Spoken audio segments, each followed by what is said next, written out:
This is ODF foxtrot from defence outpost. तो आज सुबह ही इंडियन एयरफोर्स के chief air marshal AP Singh की तरफ से एक क्लेम रखा गया है कि इंडियन एयरफोर्स की तरफ से मे स्टैंड ऑफ के दौरान पाकिस्तानी एयरफोर्स के 6 एयरक्राफ्ट जो थे वो शॉट डाउन किए गए थे, जिनमें 5 जो है वो फाइट एयरक्राफ्ट हैं और एक जो है वो बड़ा प्लेटफॉर्म है यानी कि एवैक्स है या फिर इलेक्ट्रॉनिक वॉरफेयर एयरक्राफ्ट है। तो 3 महीने 90 डेज या फिर 2100 घंटे यानी कि 2100 आवर्स की थिंकिंग के बाद, पब्लिक प्रेशर लेने के बाद इंडियन एयरफोर्स की तरफ से ये जो है वो क्लेम अचानक से सामने रखा गया है। बात करने को यहाँ पर है कुछ नहीं, बिकॉज यहाँ पर कोई फिजिकल एविडेंस जो है वो प्रोवाइड नहीं किया गया, लेकिन फिर भी क्लैरिटी के लिए हम लोग इस टॉपिक को डिटेल में इस वीडियो के अंदर कवर करेंगे। लेकिन उससे पहले अगर चैनल को सब्सक्राइब नहीं किया हुआ तो प्लीज रिक्वेस्ट यही है कि kindly make sure to like this video and ये इसने जो ये अपना सिखड़ा, इसका नाम भूलिए, एपी सिंह, इसने जो क्लेम करा है ना, ये हिंदुओं की एक बुक है, होली बुक इसको बोलते हैं, महाभारत। वो महाभारत की जो चुतियापे की कहानी थी जो उसमें क्लेम करेगा, सेम क्लेम इसने करा है कि 90 दिन बाद, जैसे वो बाद में इंसानों की लिखी हुई बुक है, कोई किसी को प्रूफ नहीं, बस अपने ही गाय के मूत पीने वालों को ये सुनाते रहते। तो सेम उसी तरह का क्लेम है कि पाकिस्तान के भी 6 जहाज गिर गए विदाउट एनी प्रूफ, और पाकिस्तान से भी किसी ने रिपोर्ट नहीं करा यार कहीं जहाज आगे गिरो, वीडियो बनाई हो। Subscribe to the channel. तो 7 मई को जब इंडिया और पाकिस्तान के दरमियान हिस्ट्री की one of the biggest air battle लड़ी गई, उसके ठीक 24 घंटे के बाद यानी कि 9 मई 2025 को पाकिस्तान की तरफ से बाकायदा एक ऑफिशियल ट्राई सर्विसेज ब्रीफिंग को होल्ड किया गया और इनिशियली पाकिस्तान एयरफोर्स के सीनियर ऑफिशियल ने कंफर्म किया कि पाकिस्तान की साइड से तकरीबन 5 एयरक्राफ्ट जो है इनिशियली इंडिया के शॉट डाउन किए गए हैं। उनकी इलेक्ट्रॉनिक आईडी, जियोलोकेटिंग एविडेंसेस और इवन यहाँ पर इंडियन रफेल से रेडियो ट्रांसमिशन तक सुनाई गई। लेकिन इन सब में से जो चीज सबसे ज्यादा इंपॉर्टेंट थी वो इन शॉट डाउन होने वाले एयरक्राफ्ट के कोऑर्डिनेट्स थे। ये highly precise coordinates Pakistan air force की तरफ से इंटरनेशनल मीडिया को प्रोवाइड किए गए, जो कि एग्जैक्ट लोकेशन के किस जगह, किस कोऑर्डिनेट्स के ऊपर एयर के अंदर इंडिया के एयरक्राफ्ट जो है वो शॉट डाउन हुए हैं, या फिर पाकिस्तान एयरफोर्स के एयरक्राफ्ट से फायर होने वाली मिसाइल जो है वो किस कोऑर्डिनेट के ऊपर जाके इंडियन एयरक्राफ्ट के साथ कनेक्ट हुई है। ये सारे जो फिजिकल एविडेंस है ये एक हाई कोऑर्डिनेशन के साथ 7 मई के सिर्फ 24 घंटे के बाद पाकिस्तान एयरफोर्स की तरफ से पूरी दुनिया के सामने रखे गए। और पाकिस्तानी साइड के इन क्लेम्स की ऑथेंटिकेशन तब हुई जब उसके कुछ देर बाद इंडिया के अंदर से इंडियन एयरक्राफ्ट, और जब ये पाकिस्तान रख रहा था 2 दिन तक इंडिया के ऑफिशियल इस चीज को बोलते गए हमने अपने जहाज अंडरग्राउंड कर दिए थे। तो पाकिस्तान का ये बता रहा है कि 4 दिन के युद्ध में हमने 6 जहाज गिराए। तो 4 दिन के युद्ध में जब 2 दिन तुमने जहाज ही अंडरग्राउंड कर दिए तो भाई साहब पीछे दिन कितने रह गए थे ये बताओ। जहां पर शॉट डाउन होके, और 10 मई की जो सुबह तुमने सरेंडर कर दिया था, 7 बजे प्रेस कॉन्फ्रेंस करके तुमने सरेंडर कर लिया था, हार मान ली थी। तो 10 दिन भी पूरे नहीं लगाओ, मतलब 1 दिन, तो उस 1 दिन में कितने जहाज गिर गए पाकिस्तान के।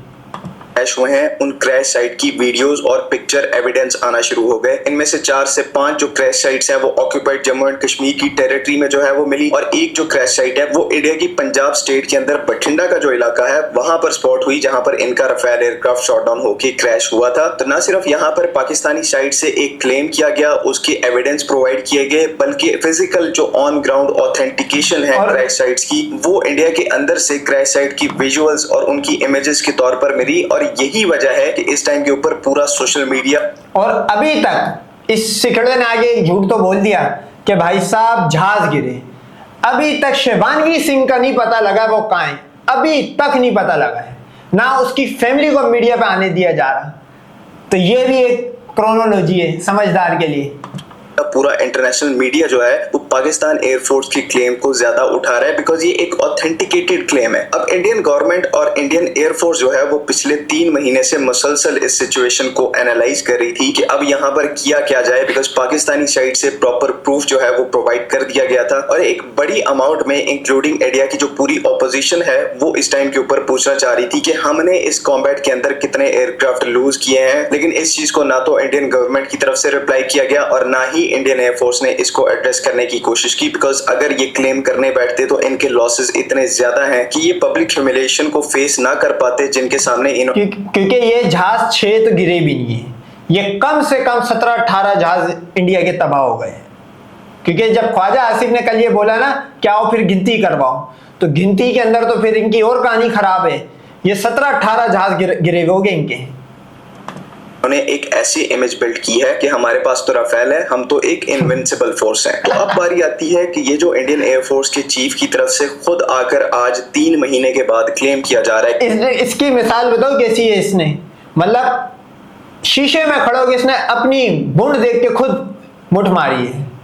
इसने वो काम करा है, मतलब अपनी तारीफ अपने मुंह से, अपने ही मुंह में ले लिया कि इंडिया की तरफ से 5 एयरक्राफ्ट शॉट डाउन किए गए हैं। इसका यहाँ पर क्या मतलब है? देखिए, मैं यहाँ पर सीधी सीधी बात करूंगा, मुझे उलझी हुई बातें करने की यहाँ पर कोई जरूरत नहीं है। एक सेकंड के लिए अगर हम लोग यहाँ पर सपोज भी कर लें कि इंडिया की तरफ से पाकिस्तान एयरफोर्स के 5 से 6 एयरक्राफ्ट जो थे वो शॉट डाउन किए गए थे, तो सिंपल सा क्वेश्चन है कि उनका रैकेज कहाँ पर है, उनका फिजिकल एविडेंस कहाँ पर है कि इंडिया ने वाकई में ही हमारे इतने एयरक्राफ्ट शॉट डाउन किए हैं। क्योंकि एक दिन के अंदर इतने शॉर्ट टाइम फ्रेम में 5 क्रैश साइट्स को छुपाना किसी भी कंट्री के लिए पॉसिबल नहीं है, चाहे वहां पर सेंसरशिप जो है वो कितनी भी स्ट्रिक्ट क्यों ना हो। पाकिस्तान में तो लोगों ने हर चीज की वीडियो जो है वो बनाकर सोशल मीडिया के ऊपर अपलोड की है। कहां पर इंडिया के ड्रोन गिरे हैं, हमारी मिलिट्री की मूवमेंट क्या है, पाकिस्तान आर्मी के टैंक्स जो है वो कहां से कहां जा रहे हैं। तो जितना इस चीज में कंट्रीब्यूट पाकिस्तानी कौम ने और हमारी टिकटॉक फोर्स ने किया है, उतना किसी ने भी नहीं किया कि हर मूवमेंट की फोटो और वीडियो बनाकर उन्होंने टिकटॉक और फेसबुक के ऊपर ना चढ़ाई हो। तो ऐसी पब्लिक से आप 5 क्रैश साइट्स जो है वो छुपा ही नहीं सकते, ऐसा पॉसिबल ही नहीं है। सिंपली इंडियन से रिक्वेस्ट करूंगा कि इस चीज को आप अपने कॉन्टेक्स्ट में देखकर रखें। तो आपके एक्चुअल में 5 से 6 एयरक्राफ्ट शॉट डाउन हुए हैं, टन्स के हिसाब से आपकी कंट्री से वीडियोस जो है वो सोशल मीडिया के ऊपर अपलोड की गई हैं और एयरक्राफ्ट के अलग-अलग पार्ट्स की फोटोज और वीडियोस बनाकर इंडियन पब्लिक ने जो है वो सोशल मीडिया के ऊपर अपलोड की हैं और पाकिस्तानी साइड से इसको फिर आइडेंटिफाई किया गया है। फॉर एग्जांपल, राफेल के M88 इंजन को सबसे पहले आइडेंटिफाई किया गया था। MiG-29 का मलबा और उसकी इजेक्शन सीट जो है वो क्लियरली कश्मीर के अंदर जो है देखी गई। लोकल्स ने उसको वीडियोस बनाकर उनको अपलोड भी किया। उसके बाद मिराज 2000 का रैकेज और उसकी नोज कोन जो है उसको पब्लिक के अंदर अपलोड किया गया। तो सीधा और साफ मतलब बात करने का ये है कि आजकल के डिजिटल एरा के अंदर एक क्रैश साइट को छुपाया नहीं जा सकता। और आप किस तरह से क्लेम कर रहे हैं कि पाकिस्तान के 5 एयरक्राफ्ट जो है वो शॉट डाउन हुए हैं, इंडिया के अंदर गिरे होते तो आप इस टाइम के ऊपर अपनी छाती पीट ये क्लेम बताओ क्या है? अनुमान हवा में उड़ता था, किसी ने नहीं देखा, बस बोल दिया। ये सेम बिना प्रूफ के अगला बोलते जा रहा है, ना कुछ ना कोई ये भी नहीं बताया कि किस मिसाइल से हिट हुआ। बोला S-400 से। अबे S-400 के ऑपरेटर तो खुद मारे गए थे, वो बेचारा जहाज क्या गिराएगा? और वो तो कोई जहाज गिराने वाला डिफेंस सिस्टम थोड़ी है भाई S-400। उसके तो खुद फटे हालात हुए थे। फतह 1 आके हिट हो गया पूरी उधमपुर के अंदर, वो सोया रहा। पागल हो जाते। और अगर पाकिस्तान के अंदर गिरे होते तो हमारी पब्लिक माशाल्लाह से इतनी एक्टिव है सोशल मीडिया के ऊपर कि उन 5 पाकिस्तानी तैयारों की हजारों की तादाद में वीडियोस जो है वो इस टाइम के ऊपर सोशल मीडिया के ऊपर अपलोड हो चुकी होती। तो कैसे भी किसी भी तरह से इंडियन एयरफोर्स के इस क्लेम के अंदर कि उन्होंने 5 एयरक्राफ्ट शॉट डाउन किए हैं, कोई भी वजन, कोई भी वेट इस टाइम के ऊपर नहीं है। और ऑनेस्टली मैं यहाँ पर बताऊं, ये इन्होंने मतलब 6 जहाज गिरे वो तो जलील हो गए। इन्होंने कहा क्यों ना मजीद जलालत करवाई जाए। अब ये बात बोल के इन्होंने फिर अपने आप को फिर दलील करवाना शुरू कर दिया। मतलब जो इंडियन एयरफोर्स है उसने कोई ठेका ले लिया है कि इंडिया को वो जलील होने से नहीं रोक सकती। मामला दबे, फिर उठाओ, फिर जलील हो जाओ।